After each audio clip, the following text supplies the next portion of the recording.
नमस्कार बच्चों, आपका स्वागत है मेरे YouTube चैनल NCERT गाइड में। आई होप कि आप सब लोग अच्छे होंगे और अपनी पढ़ाई अच्छे से कर रहे होंगे। आज हमने बच्चों YouTube की वीडियो सीरीज शुरू की है 12th क्लास हिस्ट्री के लिए। जैसा कि ये मेरा पहला YouTube वीडियो है, अगर मुझसे कुछ गलती हो जाए तो प्लीज़ मुझे माफ़ कीजिएगा। बच्चों, 12th क्लास हिस्ट्री के बारे में पढ़ने से पहले ज़रा हम उसकी सिलेबस के बारे में जानने की कोशिश करते हैं।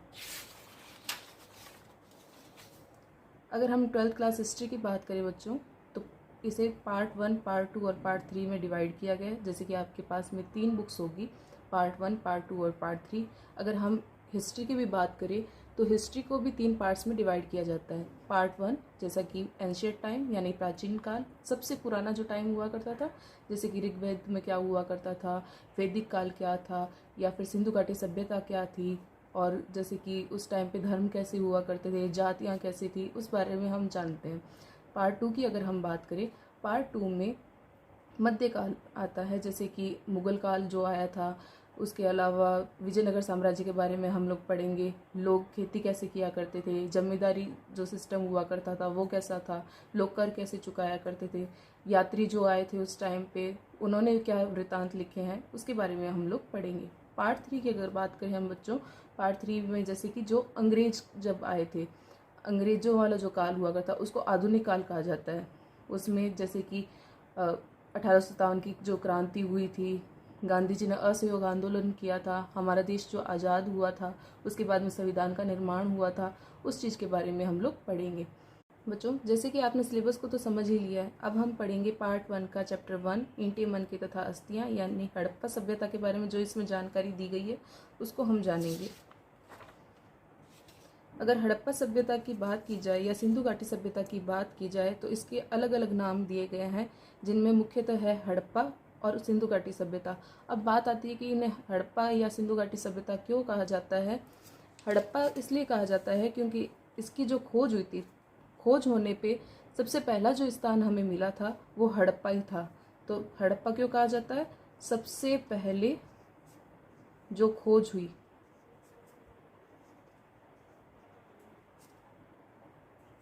अब दूसरी बात, सिंधु घाटी सभ्यता क्यों कहा जाता है? सिंधु घाटी सभ्यता इसलिए कहा जाता है क्योंकि ये सिंधु नदी के किनारे पे मिला था। आई बात समझ में?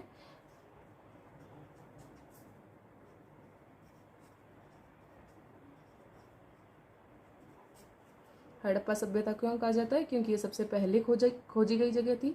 सिंधु घाटी सभ्यता इसलिए कहा जाता है क्योंकि ये सिंधु नदी के किनारे मिला था। अब यदि काल निर्धारण की बात करें बच्चों के, काल निर्धारण क्या था इसका, यानी कौन से काल के बीच में ये रही होगी, तो 2600 से 1900 ईसा पूर्व के मध्य ये सभ्यता रही होगी, ये कहा जाता है। इसके बाद में हम बात करें तो हड़प्पा सभ्यता जो थी, ऐसा तो है नहीं कि हड़प्पा सभ्यता अचानक से आ गई हो, एक साथ ही बहुत सारे लोग अचानक से वहाँ पे रहने लगे हों। आज अगर कोई गांव भी बसता है तो पहले एक घर, दो घर, तीन घर आकर के रहते होंगे, उसके बाद में उस गांव का निर्माण होता है। वैसे ही हड़प्पा सभ्यता का निर्माण धीरे धीरे करके हुआ होगा। तो इसको ऐसा तो नहीं है कि हम सिर्फ हड़प्पा सभ्यता ही मान के चले।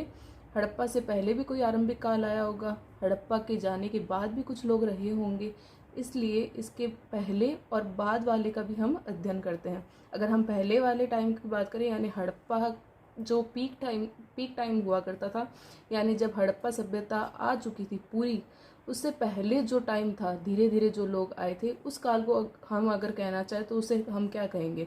तो उसे हम कहेंगे आरंभिक हड़प्पा। क्या कहेंगे? आरंभिक हड़प्पा। अगर हम हड़प्पा के पीक टाइम को जाने के बाद जो टाइम आया था, यानी हड़प्पा के बाद वाला जो टाइम था, उसे क्या कहेंगे? परवर्ती काल। यानी कि जैसे हड़प्पा सभ्यता चली गई थी, उसके बाद भी कुछ लोग रहे होंगे वहाँ पे, धीरे धीरे वहाँ से कम हुए होंगे। जो धीरे धीरे जो कम हुए थे, यानी एकदम नगर जो बसा हुआ था वो धीरे धीरे जो कम होने लगा था, उसका जो टाइम था उसे हम क्या कहेंगे? परवर्ती काल। बात आई समझ में बच्चों? इस बात को हम वापस रिपीट कर लेते हैं। हड़प्पा क्यों कहा जाता है? क्योंकि हड़प्पा जो क्षेत्र था वो सबसे पहले खोजा गया था। दूसरी बात, सिंधु घाटी सभ्यता क्यों कहा जाता है? क्योंकि सिंधु नदी के किनारे मिला था। कौन कौन से सन के बीच में माना जाता है इसका काल? तो 2600 से 1900 ईसा पूर्व के बीच माना जाता है। हड़प्पा से पहले वाले काल को हम क्या कहते हैं? हड़प्पा से पहले वाले काल को हम आरंभिक काल कहते हैं। बाद वाले काल को हम क्या कहते हैं? परवर्ती काल कहते हैं। अब दूसरा शब्द आता है हड़प्पा संस्कृति। अब विद्वानों का मानना है या पुरातत्ववेत्ता जो है वो संस्कृति शब्द का अर्थ क्या लगाते हैं। संस्कृति शब्द का अर्थ मानते हैं ऐसे समूह जो एक विशिष्ट शैली के होते हैं और सामान्यतः एक साथ एक विशेष भौगोलिक क्षेत्र तथा कालखंड से संबंध पाए जाते हैं। हड़प्पा सभ्यता की अगर हम बात करें तो एक ही क्षेत्र में या अलग अलग क्षेत्रों में खूब सारे लोग रहा करते थे, एक तरह की शैली का पालन किया करते थे। जैसे कि भोजन की अगर हम बात करें तो भोजन एक जैसा करते होंगे, अन्न एक तरह का यूज़ करते होंगे, एक जैसे जानवरों का यूज़ करते होंगे। अगर हल की बात करें तो हल चलाते थे, उसके अलावा जानवर जो थे वो एक जैसे हुआ करते थे, नगर योजना जो थी एक जैसी हुआ करती थी। तो एक तरह की शैली को जो फॉलो करते हैं वो संस्कृति के अंदर आते हैं। आई होप कि यह बात आपको समझ आई होगी। इसके बाद हम बात करते हैं खोज। अब हड़प्पा सभ्यता की खोज किसने की थी? अगर हम बात करें प्रथम प्रयास की तो कनिंघम ने प्रयास किया था। हम हड़प्पा की खोज का श्रेय उन्हें नहीं दे सकते। आपकी किताब में कनिंघम का भ्रम जैसा शब्द आया है, यानी हेडिंग आई है। कनिंघम जो थे वो भारतीय पुरातात्विक सर्वेक्षण के पहले डायरेक्टर जनरल थे। अगर हम भारतीय पुरातात्विक सर्वेक्षण के पहले डायरेक्टर जनरल की बात करें तो वो कौन थे? कनिंघम हुआ करते थे। अब इन्होंने खोज तो की, लेकिन उन्होंने ऐसी जगह खोज की जहाँ पे कोई मतलब नहीं था। पहली बात, इन्होंने कब शुरू किया उत्खनन का काम? उत्खनन का काम 19वीं शताब्दी के मध्य में किया। इनके पास मार्गदर्शन के लिए कौन सा साधन था? तो इन्होंने लिखित स्रोतों पर ध्यान दिया, जैसे कि साहित्य हुआ, अभिलेख हुए। जो विदेश से लोग आते थे वो अपने साहित्य लिख के जाते थे, राइटिंग्स छोड़ के जाते थे, उनको ये लोग पढ़ते थे, पढ़ के और फिर सोचते थे कि हाँ यहाँ पे हमें खुदाई करनी चाहिए। 4वीं से 7वीं शताब्दी ईस्वी के बीच आए चीनी बौद्ध तीर्थयात्रियों द्वारा छोड़े गए वृत्तांतों का प्रयोग किया। चीनी यात्री जो हमारे यहाँ पे आते थे वो साहित्य लिखते थे।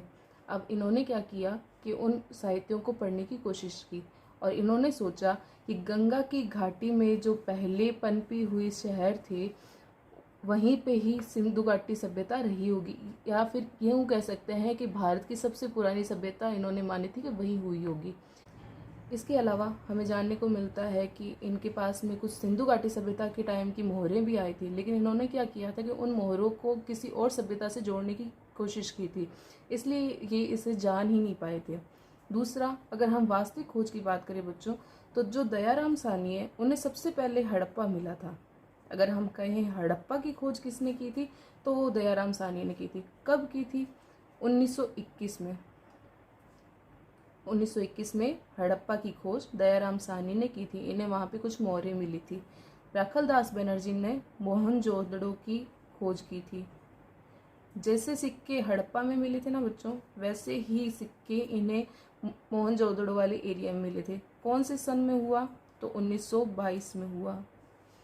राखलदास बनर्जी ने मोहनजोदड़ो की खोज 1922 में की थी। उसके बाद अब ये बात आती है कि जॉन मार्शल को हम लोग श्रेय क्यों देते हैं? अगर खोज दयाराम साहनी, राखलदास बनर्जी ने की है तो हम खोज की जो श्रेय है वो हम जॉन मार्शल को क्यों देते हैं? तो बच्चों ये जानने की कोशिश कीजिए कि पहले क्या होता था कि जब अंग्रेज हुआ करते थे तो जो बड़े अधिकारी का जो पद होता था ना बच्चों, वो अंग्रेजों को ही दिया जाता था। भारतीयों को बहुत कम चांसेस में ऐसा होता था कि भारतीयों को भी बड़ा पद मिल जाए, यानी ऑफिसर लेवल का। अब जॉन मार्शल क्या हुआ करते थे? पुरातत्व सर्वेक्षण के डायरेक्टर जनरल थे, यानी जो पुरातात्विक जो चीज़ें मिलती हैं उस डिपार्टमेंट में ये बड़े ऑफिसर हुआ करते थे। अब जैसे कि हम कोई टीम वर्क करते हैं, मान लो जैसे कि हमने एक ग्रुप बनाया, हमारे ग्रुप को कोई काम दिया गया है। अब इस ग्रुप में बहुत सारे सदस्य होंगे, ठीक है। अब हर सदस्य को एक ग्रुप लीडर भी तो होगा उसमें, ऐसा तो नहीं है कि ग्रुप ऐसे ही चल जाएगा। एक जो ग्रुप लीडर होगा वो हमें संभालेगा। तो मान लेते हैं ये ग्रुप लीडर हुए, ठीक है। अब ग्रुप लीडर जो है हम सबको कुछ ना कुछ काम देंगे, हमें कुछ ना कुछ काम करना होगा। हम अपना डेटा जो है वो बना लेंगे, या जो भी काम दिया गया वो हम कर लेंगे। उसके बाद हम क्या करेंगे, हमारा जो डेटा या जो हमारा जो भी काम था वो हमारे ग्रुप लीडर को जाके देंगे, है ना। ऐसा तो है नहीं कि किसी और ग्रुप के लीडर को जाके दे दिया या डायरेक्ट किसी को पेश कर दिया हमारी रिपोर्ट। अगर हम ग्रुप में काम कर रहे हैं तो हमारे ग्रुप लीडर को हम हमारी रिपोर्ट देंगे। अब ग्रुप लीडर क्या करते हैं, हर सदस्य से सारी रिपोर्ट्स लेकर के और उस रिपोर्ट को आगे पेश करते हैं। वैसे ही जो जॉन मार्शल थे ये अधिकारी थे या फिर ऑफिसर थे, और जो दयाराम साहनी या राखलदास बनर्जी ये इनके सहायक हुआ करते थे। तो राखलदास बनर्जी या दयाराम साहनी ने अपनी रिपोर्ट्स जो थी वो जॉन मार्शल को दी थी। जॉन मार्शल ने पूरी दुनिया को बताया कि हमने एक नवीन सभ्यता की खोज की है जिसका नाम है सिंधु घाटी सभ्यता। अब ये कब हुआ था, कब हुआ, तो 1924 में ये रिपोर्ट उन्होंने पूरी दुनिया को बताई। यानी सिंधु घाटी सभ्यता से जो अवगत कराया गया था वो जॉन मार्शल के द्वारा करवाया गया था। कब करवाया गया, 1924 में। एक बार फिर से हम लोग रिवाइज कर लेते हैं बच्चों कि खोज किसने की थी। प्रथम प्रयास किसने किया, कनिंघम ने किया। कब किया, 19वीं शताब्दी के मध्य में किया। किस पे डिपेंड रहा करते थे, लिखित स्रोत के ऊपर। चाइनीज लोग जो छोड़ के गए थे अपने साहित्य या फिर उस टाइम के जो अभिलेख हुआ करते थे वो उस पर डिपेंड रहा करते थे। और उन्होंने ये भूल की कि उन्होंने सोचा कि गंगा नदी के किनारे या गंगा घाटी में जो भी सभ्यता रही होगी वही भारत की पुरानी सभ्यता रही होगी, लेकिन उन्हें ये जानकारी नहीं थी कि किसी और दिशा में भारत की पुरानी सभ्यता रही थी। दूसरा, वास्तविक खोज किसने की, तो वास्तविक खोज दयाराम साहनी, राखलदास बनर्जी और जॉन मार्शल के द्वारा की गई है। दयाराम साहनी ने हड़प्पा सभ्यता की खोज की थी, हड़प्पा क्षेत्र की खोज की थी। कब की, 1921 में। राखलदास बनर्जी ने खोज कब किसकी की, मोहनजोदड़ो की खोज का श्रेय राखलदास बनर्जी को दिया जाता है। कब किया गया, 1922 में। जॉन मार्शल जिन्होंने पूरी दुनिया को ये बताया कि सिंधु घाटी सभ्यता नाम की हमने नवीन सभ्यता का खोज किया है। कब बताया, 1924 में। आई होप कि आपको ये सारी चीज़ें समझ आई होगी। अगर आपको फिर भी कोई डाउट है तो आप मेरे कमेंट सेक्शन में बता सकते हो बच्चों। हम धीरे धीरे छोटे छोटे पार्ट्स में ये वीडियोस बनाएंगे ताकि आप वापस रिवाइज कर सकें। Thank you.